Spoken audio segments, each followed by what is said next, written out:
What makes your mom happy? Flowers. When I listen. When I be good or something. A hug. I don't know. That's too tight. What makes your mom sad? When I don't listen. Oh, like when we get hurt.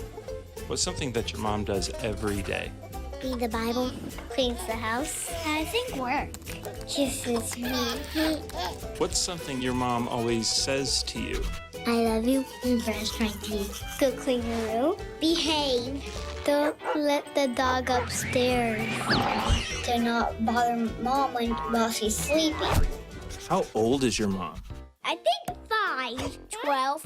That's a very, very tricky question. I know she's a half and something. 70. What's your mom's favorite thing to do? Play with me. Sit in that chair. Date night. Shop. Shopping. Go shopping. Just do shopping every day. She always wants to go shopping. He and I get tired doing that. It's kind of boring. Where's your mom's favorite place to go? Chinese restaurant. An animal shelter. I think it's to the mall. Go to the restroom. How are you and your mom the same? Our hair. Our eyes. We have the same thumbs. We're really flexible. We both have long tongues, but my sister and my dad don't really. How are you and your mom different? Our eyes are different. The color of me. I'm brown and she's tan. Mom has curly hair and I have straight hair. I do have better abs.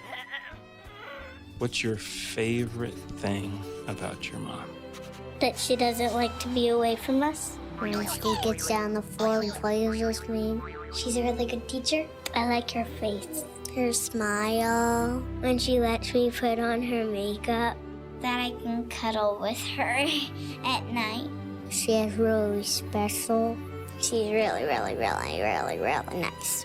How do you know that your mom loves you?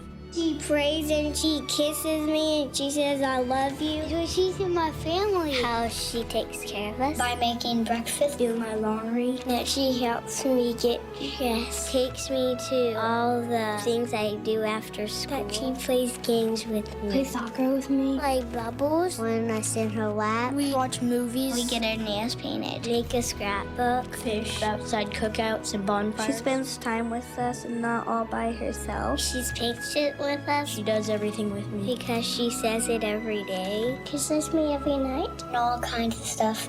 I just know that she loves me because she says, I'll always love you. She's awesome. She loves me no matter what. Like God. I love you, Mommy. Happy Mother's Day.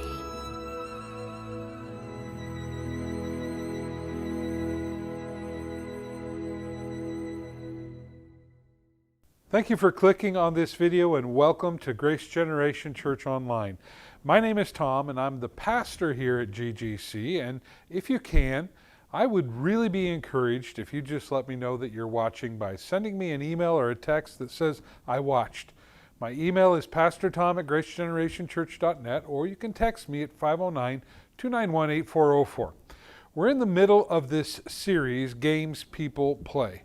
We've looked at how we can win at life. We've looked at the game of risk and when we should take a risk and get a return that is more than we ever dreamed of. Last week we looked at baseball. Life is a team sport. Let me ask you about the challenge I gave you last week. Have you found someone to encourage since then? Today we're going to be looking at the game of solitaire, how to win over loneliness. Notice I said win over loneliness. That's really all we can do because we can't eliminate loneliness, can we? We all have times when we have those feelings of loneliness. We all feel alone at one time or another. So let's start today by thinking about some of those times when we were feeling loneliness. I want you to think back to the last time you really experienced loneliness. That might mean you have to think back over the last few months or maybe even years, but think back and remember it. When was the last time you felt all alone? We all have those feelings. We can have that feeling of loneliness in the middle of a crowd, can't we? You might even be watching me right now, and you might have a house full of people, and yet you're feeling all alone. So if I'm going to be fair here, I've ask you guys to think about the last time you were alone. I need to be able to share the last time I felt alone. I'm not just talking about feeling just alone for a short time, but rather when I really felt alone. I would have to say it was during the time that Joan, Isaac, and Malachi were staying at the Ronald McDonald House in Seattle. Most of the time I got to be with them, but as I was driving back here to Kennewick to cover the ministry every other Sunday, there were times when I was at home all by myself, no one else in the house. Now when you think about it, when I was home on those weekends, I had freedom like when I was single, right? I mean, I wasn't fighting for the remote with anyone. I decided what I wanted to eat and didn't have to compromise with what anybody else wanted. Nobody was asking me if I wanted salad, so I didn't have to feel guilty about saying no. I'd go to bed whenever I wanted to, and I didn't have to worry about getting up in the morning to anyone's schedule but mine. During that time, I spent a lot of time down at the church. I would hang out as long as I could because I had to go home to all my freedom, and I would think, wow, it's really quiet here. But you know, even when I was at the church, surrounded by people, the truth is, I still had this feeling of being alone. I'm sure one of the reasons was because of everything Malachi was going through as he received chemo treatment. But I remember what a strange feeling it was, being in the middle of people here at the church, people I knew cared about me and my family, and yet feeling all alone. My guess is that you know what that feels like. Maybe you're there today. If not, you will be. It's not a matter of if you will feel loneliness, but when. So if we're going to experience it, it makes sense that we take some time to see what the Bible says about how we can win over loneliness. Because the Bible has the answers of how to cope with it, and they are important answers, because if we can't learn to win over those feelings of loneliness, they can take us down. What I mean by that is most of us deal with loneliness in destructive ways. If we're honest, the things we turn to deal with loneliness are things that maybe in the short term give us some relief, but in the long term end up being destructive. Let's take a look at our first scripture here, 1 Corinthians 15:57. Thank God that He gives us the victory through our Lord Jesus Christ. This is a verse we should all take time to memorize. This is a verse that gives us, as followers of Christ, victory over whatever we're dealing with. Now, when Paul wrote this, he was talking about death. That's the obvious implication that we find when we read this in the context of the verse. But we need to understand that it's more than death Christ has given us the victory over. God's grace was given to us in Jesus and provides us with everything we need to have a victory. That includes victory over loneliness. Think about it. God has given us victory by His grace. So how do we realize that victory when we experience loneliness? How do we experience the victory that God has already supplied to us? Well, not long ago we looked at how to solve most of our problems biblically.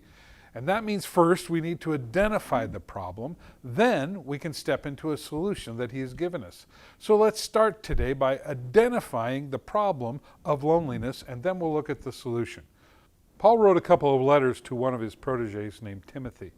What I want to do today is to look at one of those letters, and we will see how Paul felt lonely and how he dealt with those feelings and emotions. The letter is what we call the book of 2 Timothy. And to give you a little perspective on this book, it's thought to be the last letter that Paul wrote. We find it near the end of the Bible, and as Paul is writing it, you can tell that he is aware he is getting to the end of his life. In fact, he is awaiting the execution ordered by Nero. So we are going to go to the last chapter in this book, chapter 4, and we're going to look at verses 6 through 16. And we will see that even Paul had to deal with loneliness. To start with, we will see 4 things that cause us to experience loneliness. The first thing is transition. Transition can cause loneliness. Anytime you're going through a transition, getting used to something new, adjusting to change in your life, it can cause loneliness. We see that Paul is going through a bit of a transition. He's coming to the end of his life. He's a man who has been active all his life. He's always been busy traveling and all over the place, teaching and training, and now he is being held against his will. He's being held in a prison awaiting execution. That's a big transition. We all face times of transitions, thankfully, not all that extreme, but we face transitions. For example, some of you are getting ready to graduate this year. You'll be leaving some very familiar surroundings. You might be planning on going to CBC in the fall, or you might be going across the country. You might be deciding to work in one of the trades, or enlisting in the military, or just going out to find a job for right now. But whatever you decide, you are making a transition. Some of you are concerned about a transition in your job. For some, that you're not sure you're going to have a job. That's a big transition. For others, you may be up for a promotion or considering retirement. Those are exciting transitions, but understand anytime we experience a transition, it just might cause us to feel lonely. We all go through transitions. Transitions are a natural part of life, and we have to be able to deal with them. If we don't, it's quite possible we will be spending a lot of our time feeling lonely. Paul is facing a transition here. After 30 years of ministry, he finds himself facing death and relatively alone. Look at what it says here in verse 6. For I am already being poured out like a drink offering, and the time for my departure is near. He gives us this mental picture of his life being poured out like a drink offering. He acknowledges that he will soon be executed. He says it's time for him to leave this life. Then he gives us a summary of what his life has been. In verse 7, I have fought the good fight. I have finished the race. I have kept the faith. Transitions can be a time of loneliness because they bring change. And then related to that is another cause of loneliness, and that is separation. Separation can be a cause of loneliness. Often when we go through a transition, at the same time, we're dealing with some kind of separation. If you have to transition to a new job, you have to leave all of your friends at the old one. You don't go to lunch with those people anymore. You don't celebrate birthdays with those people anymore. It happens even if you're transferring to another department or another job site. You leave your friends and your buddies, and you deal with this separation. Paul knew what this was like. We read about Paul in Acts and in the other letters that he wrote, that he's always around people. He seems to constantly have a crowd around him. But in this letter to Timothy, he describes a very different situation. He's in prison. There are no crowds of people. He mentions one friend with him, Luke, but even Luke would have not been able to have unrestricted access to Paul. Take a look at verse 21. He says this, do your best to get here before winter. He's telling Timothy, I miss you. We are separated, but please hurry up and come to me. Have you ever felt like that? Your friends and family are a long ways away. Oh, you can text them and you can email them, maybe you even Skype with them, but it's not the same. When do I get to see you again? We are a nation that moves away from what we know to the unknown. I saw that in 2021, more than 27 million Americans moved. Now, think about that. If that's a typical year, then over 8% of the population moves every year. And when they do, they uproot their lives and they experience separation from the people they know or love. 63% of those people said that the move was unexpected. So they weren't really planning on leaving all their friends and neighbors behind, but they did. They were forced to separate from all they found familiar. We have a lot of those people in the Tri-City area. We've grown by about 36,000 people in just the last few years. That's around a 10% increase, and it doesn't seem to be slowing down. That's a lot of people who are experiencing a major transition and separation. Transition can cause loneliness, and separation can cause loneliness. Then something else, opposition. Opposition causes loneliness. For many people, especially those who are actively doing something, as Paul was, they experience active opposition. The kind of opposition where you have upset someone so much that they are going to take you down. Sometimes it's an insecure boss who is threatened by you. He or she is afraid that you are after their job and they try to make you look bad, or they try to take credit for your work.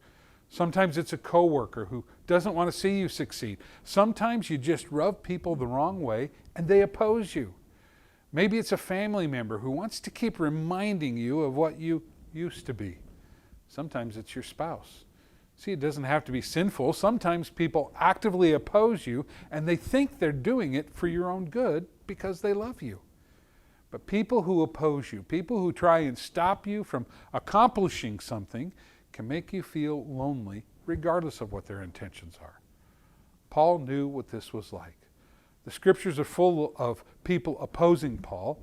Here in this passage, he speaks of one of them. In verse 14, he says, Alexander the metal worker did me a great deal of harm.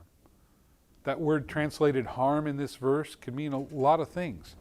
He may have tried to physically hurt Paul. He may have accused him falsely. In any case, this word means he was actively trying to cause Paul harm. He wasn't just bad-mouthing him, he was trying to bring him down. This kind of opposition, especially if it has some negative effect, can bring about feelings of loneliness. My guess is you know what that's like. Have you ever experienced that feeling of loneliness because you've had some kind of opposition in your life? Someone has tried to embarrass you or criticize you? Sure you have. We all have. But if we don't find a way to win over this feeling of loneliness, you can easily begin to withdraw. You can start to choose to quit trusting anyone and bring even more loneliness into your life. Active opposition can cause loneliness, and there's another kind of opposition that is more covert. That's our next cause, rejection. You know what it's like when someone lets you down, don't you? Maybe they weren't actively trying to work against you, but they end up disappointing you. Maybe it's someone who is going to help you do something that you can't do alone. Somebody makes you a promise and then they just don't keep it. It happens a lot, doesn't it? We disappoint each other all the time. We hope and expect someone will do something and they just choose not to. They prefer to go boating rather than help you fix your car. They choose to go to a movie rather than come to a Bible study that you've prepared.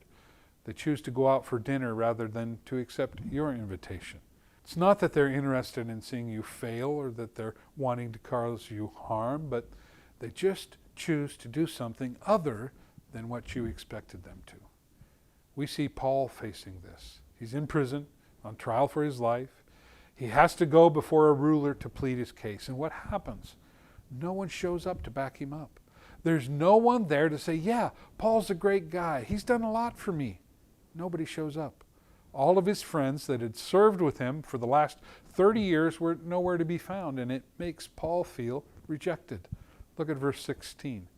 At my first defense, no one came to my support, but everyone deserted me. And look what he says in verse 10. Demas, because he loved this world, has deserted me. That's the kind of rejection that makes you feel alone.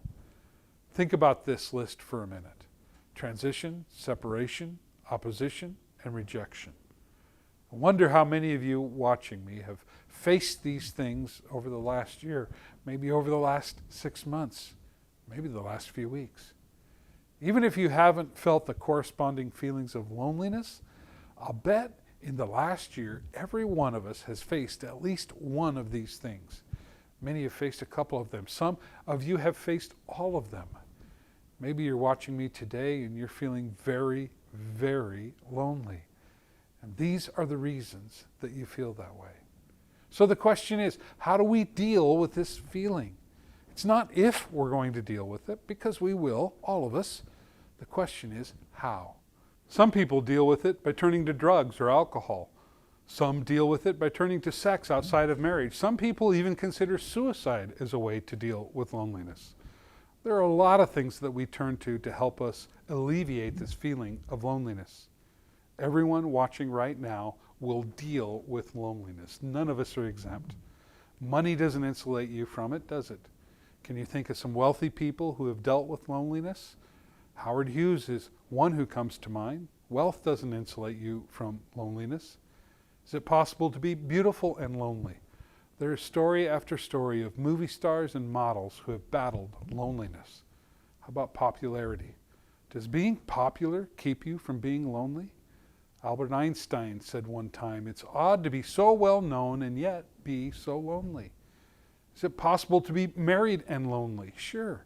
Some people get married as a way to deal with loneliness and then end up getting a divorce because marriage is so lonely.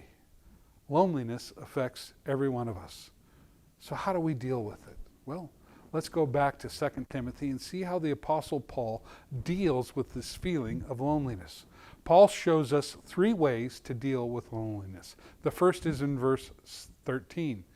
To deal with loneliness, I utilize my time. Though we can't avoid loneliness, you can make the best of a bad situation.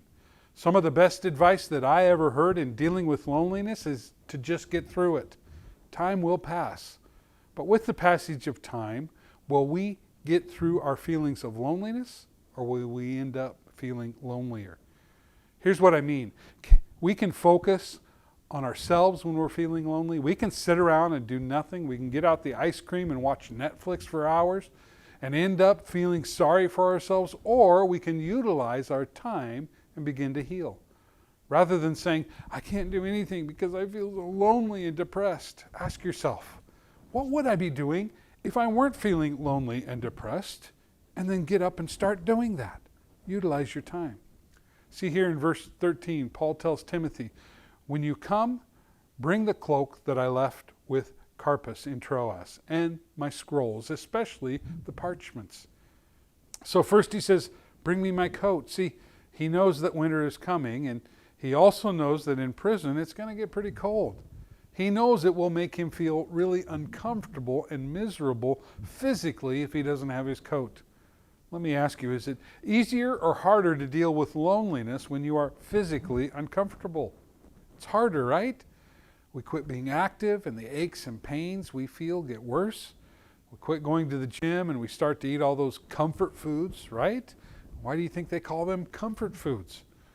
Now, that might be all right if we do that for a day or two, but if we just give in to feeling sorry for ourselves for much longer than that, we will lose the battle with loneliness. So Paul says, the first thing I want to do is take care of myself physically. So get active, go for a walk, go to the gym. In fact, run to the gym. Whatever it takes, get active. Then he says, bring me my books that I left. He's wanting to get mentally active. He wants to get his mind off of that feeling of loneliness. See, Paul spent a lot of his life as an activist. He was going on missionary journey after missionary journey. He's stuck in prison, and he could be saying, well, that's it, I'm finished, it's over. But he doesn't. He wants to study more. He wants to read more. I'm glad he had a habit of doing this because he read and studied. Then he would write letters to the churches that he planted and the people that he loved. And now they have ended up in the New Testament for us. In fact, 1/4 of the New Testament was written by Paul while he was in prison. So if he had not been utilizing his time in prison, we wouldn't have the books that he wrote. When you are feeling lonely, start to listen more intently to God. What project might he want you to start or complete? I think that right now, watching this video are people who have books inside of them that God has placed there. He wants you to draw them out. There are paintings and drawings that he wants you to create to his glory. There are songs that he wants you to write that will cause others to worship him. I believe that there are money-making ideas he has placed inside of some of you so you can support the ministries of others or maybe the missionary endeavors of others. But if we choose to sit around feeling lonely and sorry for ourselves, they can't come out. Utilize your time. Don't waste it. The second thought we get from Paul's life is this. To deal with loneliness, I minimize my hurt. There's a difference between being alone and being lonely. There are a lot of people who enjoy being alone sometimes. But when we are feeling lonely, it hurts. Utilizing your time is a great way to deal with the pain of loneliness if it's caused by transition or separation. But when it's caused by opposition or rejection, it becomes a real big temptation to just begin to blame others for our loneliness. And when we blame others, it's not long before we build resentment. And then when we build resentment, unforgiveness won't be far away. The only way to deal with this kind of pain of loneliness is forgiveness. And if you choose not to forgive, you will find yourself turning into something that you don't like and really nobody else will like either. Paul says in this passage that everyone deserted him. All his friends let him down, with the exception of Luke. But what does he say? Does he condemn them? Does he begin to badmouth them? In verse 16 he says, may it not be held against them. Isn't that an incredible thing? This is a statement of incredible grace. Even though Paul had no one to defend him and now he's facing execution, Paul is giving the grace he has received and taught for years. May it not be held against them. See, the best way to be able to minimize the pain of loneliness is to forgive those who have caused you harm or let you down. Clara Barton, the founder and president of the American Red Cross, was once reminded by a coworker of some wrong that had been done to her some years earlier by a specific person. Don't you remember what they did to you? Asked her coworker. No, replied Barton. I distinctly remember forgetting that. What if we lived like that? No, I don't remember what they did to me. I do remember that I forgot what they did to me. That's the attitude of Paul. He wrote to the Ephesian church about this subject in Ephesians 4:13, and he says, be kind and compassionate to one another, forgiving each other, just as in Christ God forgave you. Let me ask you something. How has Christ forgiven you? Completely and freely. And the Bible tells us that now we are walking in the light, and his blood continues to cleanse us, continually forgiving us, completely and freely. So forgive one another, continually, over and over and over again. That's how Christ forgives us. It's the only way we'll be able to minimize our pain and the feeling of loneliness it brings. So utilize your time, minimize your hurt, and then number 3, recognize God's presence. See, it's real easy for us when we go through times of loneliness to feel so abandoned that we question, where's God? When we've been forsaken by those who were closest to us, those who we thought we could depend on, we think, even God has left us, or I wouldn't be here. Understand, there is nowhere that God isn't. Look at what David wrote in the 139th Psalm. Is there any place I can go to avoid your spirit, to be out of your sight? If I climb to the sky, you're there. If I go underground, you're there. If I flew on morning's wings to the far western horizon, you'd find me in a minute. You're already there waiting. Then I said to myself, oh, he even sees me in the dark. At night, I'm immersed in the light. It's a fact. Darkness can't hide you. Night and day, darkness and light, they're all the same to you. If you're a follower of Jesus, you are never alone, because God is always with you. His Spirit lives in you. He is with you always. If we realize that, then we can say, at night I'm immersed in the light. Learn to recognize God's presence is with you. See, the issue is not, is God there? The issue is, do I recognize that God is there?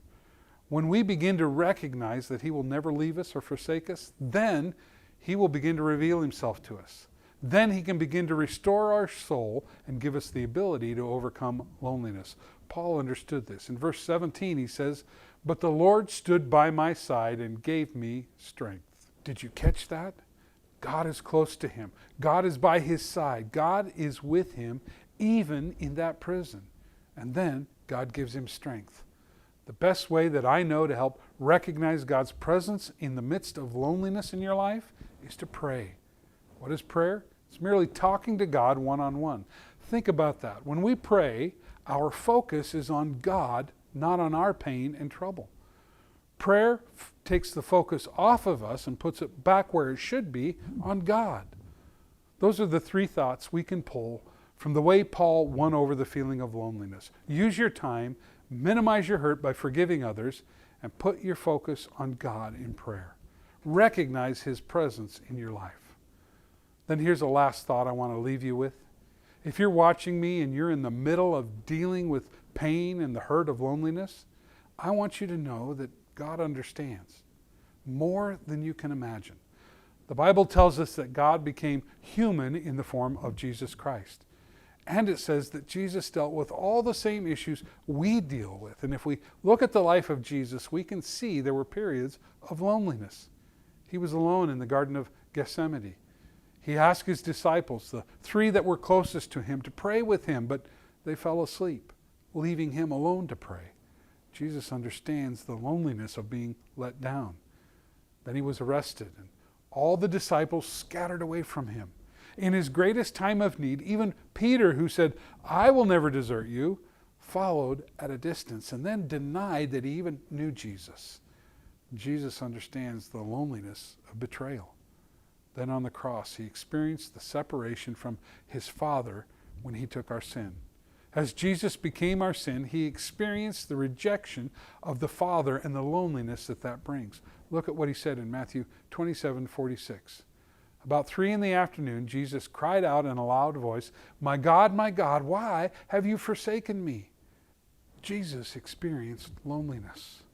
So even if no one else understands what you're going through or how you're feeling right now, Jesus does. I think if Jesus were here, he would say, "I relate to what you're going through. I understand what you are feeling."